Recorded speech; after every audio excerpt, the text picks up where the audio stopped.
အားလုံးပဲမင်္ဂလာပါကျွန်တော်ကတော့ဇူးချန်နယ်ရဲ့ဟင်းဆိုပါဒီကောဖျောက်ရဲ့ဆောင်းလေးကတော့ဆီယာမနန်းနစနီရဲ့ Passion Book ဒီလာမကခဲပါစီဦးနဲ့ဆိုတဲ့ဆောင်းလေးဖြစ်ပါတယ်ကိုပြောရတဲ့ဒုတိယကိုချစ်ပါ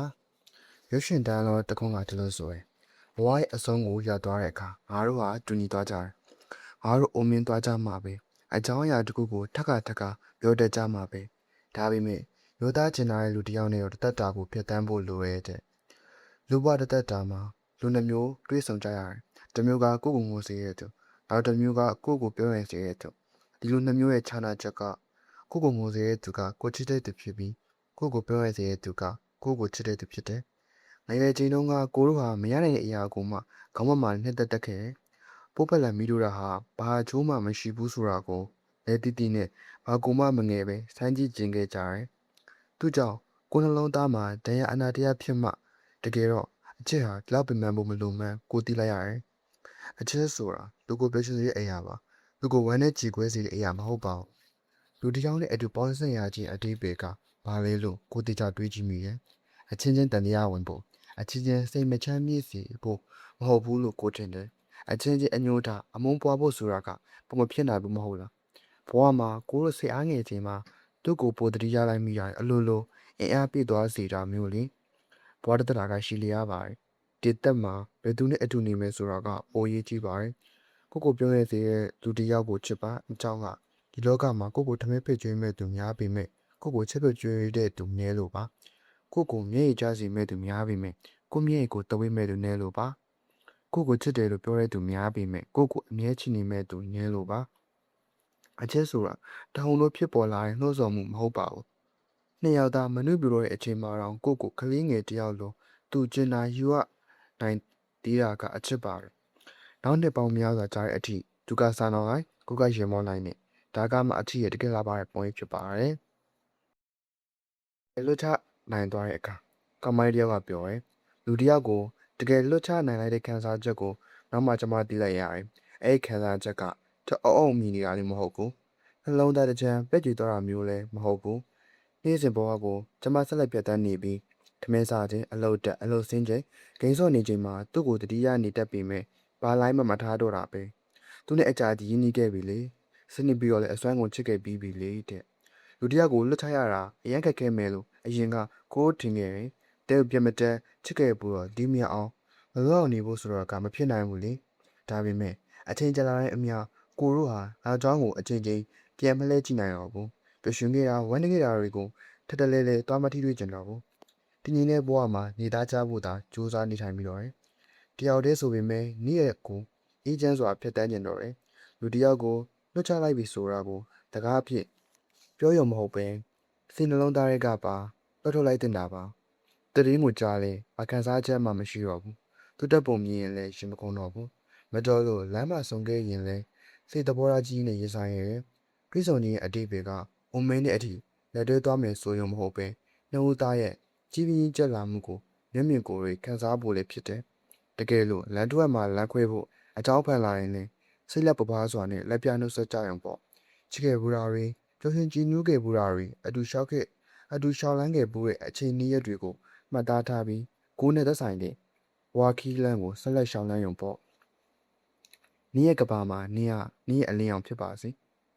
အမြဲထုံးလင်းတောက်ပနေပြီးဆွဲဆောင်ပြည့်နေပါစေလို့ကိုတောင်းစုပြုရပေါ့အားမရှိရဲ့အတွက်ကျေးဇူးတင်တယ်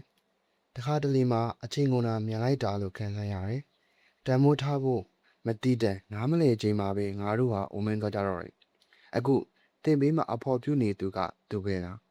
တင့်ကိုနှစ်ကစားချစ်နေသူကရောအဲ့ဒီတယောက်ပဲလားယင်တကယ်လို့ဟုတ်တယ်ဆိုရင်အချင်းချင်းအချာကြီးဖက်ပြီးကျေးဇူးတင်တယ်နင့်ကိုချစ်တယ်လို့တခွန်းလာပြောပေးပါတင်စင်းရဲ့ချိန်မှာပဲဖြစ်ဖြစ်ချမ်းသာချိန်မှာပဲဖြစ်ဖြစ်ချစ်နေခဲ့တဲ့သူကိုကျေးဇူးတင်ပါတင်ချမ်းမှချိန်မှာပဲဖြစ်ဖြစ်ချမ်းသာချိန်မှာပဲဖြစ်ဖြစ်ချစ်နေခဲ့တဲ့သူကိုကျေးဇူးတင်ပါတင်းရဲ့ခေါင်းမတထိုးမှုကိုလက်ခံပြီးတင်းရဲ့စိတ်တူဒေါသထွက်တာတွေကိုခွင့်လွှတ်ပေးတဲ့သူကိုကျေးဇူးတင်ပါပြောကြတာကအချင်းကတင်ရောတဲ့အစစ်အမှန်ကိုအနေထိုင်းစေတဲ့စင်ရဲ့ဒုက္ခကအကောင်းဆုံးအဖို့ကိုစစ်ထုတ်ပေးလောကရန်ကိုရေးဆိုင်ရချိန်မှာအနားမှာကြံခဲ့တဲ့သူသာတံမိုးထားရတဲ့သူဘဝမှာပြေဆုံးဝင်ရတာကိုကျေးဇူးတင်ပါတယ်ဘဝရဲဝင်လာခဲ့လို့လည်းကျေးဇူးတင်ပါကို့အချိန်ကိုထူးဆန်းလာပါစေခဲ့ရာ ကိုနေ့ရက်တွေကိုရွေးလေးစေကြတာတွေအတွက်ကျေးဇူးတင်ပါတွေ့ဆုံခဲ့ချိန်ကနေယနေ့ချိန်ထိမခွဲမကွာရှိနေတာကိုလည်းကျေးဇူးတင်ပါရှေ့သက်ရှောင်းမဲ့လမ်းကခမရခတ်တယ်နေသားရင်လဲတာမီမိုးရွာရင်မိုးပြင်းရင်လဲပြင်းမယ်သူသာအနားမှာရှိရင်လိုင်းလီဘလောက်ကြမ်းကြမ်းအင်အားအပြည့်နဲ့တင်ဆက်ရှောက်မှာပဲမဟုတ်လားခက်ခဲတဲ့ခရောင်တော်လမ်းဆိုလဲတင်ကြီးကြရဲမှာပဲမဟုတ်လားတင်းတို့အချင်းချင်းဒီလိုချစ်နေဖို့အချက်ခံနေရဖို့ကိုဆူတောင်းပေးနေပါတယ်တိတ်ချစ်ကြရင်ရေရဲဝုံဝုံဟစ်ကြွေးကြည့်ပါနှစ်ကာလတွေမိုးသေးတွေငါတို့ဘယ်တော့မှမခွဲဘူးလို့ဒီတက်မှာနင်ပဲပတ်သက်တယ်အချစ်ပုံတံထောင်းပေါင်းများစွာရှိတယ်ကိုယ်စိတ်ကူးပေါ်ပေါ်မိတဲ့အကောင်းဆုံးပုံတံကနင်းနဲ့အတူအိမ်လေးတအိမ်လူကနေအောင်တနေ့သုံးနဲ့ရာသီတို့သုံးပါနဲ့ပေါ့နေ့အချိန်မှာအလုပ်ကိုစီနဲ့ကိုတို့အလုပ်များကြမယ်ညအချိန်မှာကိုတို့ရွရကျင်လာကြမယ်ကိုနေထိုင်တဲ့မြို့ပြမှာနေ့ရက်တိုင်းဇလန်းမျိုးစုံဖြစ်ပျက်နေကြတယ်တချို့ကတွေ့ဆုံကြတယ်လူတချို့ကချစ်ကြိုက်ကြတယ်လူတချို့ကဝဲကွာကြတယ်လူတချို့တဆုံးတိုင်းအလူတကွာရှိနေကြတယ်လူတစ်ယောက်ကမြို့တစ်မြို့ကိုချစ်မိသွားရဲဆိုတာအဲ့ဒီမြို့စီကားလုံးတော့မဟုတ်ဘူးအဲ့ဒီမြို့မှာသူချစ်တဲ့သူရှိလို့အဲ့ဒီမြို့ဟာသူ့အတွက်ထူးခြားသွားတာပါလူအများကအချစ်နဲ့ပတ်သက်လာရင်ခံညားထေဝါနေဖို့မမျှော်လင့်ဘူးရိုးစင်းတာမန်ဖို့ကိုပဲမျှော်လင့်ကြတယ်နှစ်ယောက်သားဘဝကိုရိုးစင်းနဲ့ပြတ်တန်းရင်အိမ်အတွင်းရေးလေးတွေဆွဲတိုင်မြင်ကြမယ်နေရန်ကောင်းစရာမလိုဘူးကိုချစ်ရင်ရပြီကိုရန်ကြီးထွန်းနေစရာမလိုဘူးနင်းနဲ့သက်သဘောကျရင်ရပြီအချစ်စားတင်ချိန်မှာအချစ်ကိုဆွဲဆောင်မှုရှိရဲ့ရုပ်ရှင်တကအဖြစ်ကိုတို့ထင်မြင်တတ်ကြတယ်ထူးဆန်းကြမယ်စက်အပ်တဲ့အကြရှိမယ်မပြောင်းလဲတဲ့ဂရိတ္တစာတရားတွေရှိမယ်ဆိုပြီးတော့ပေါ့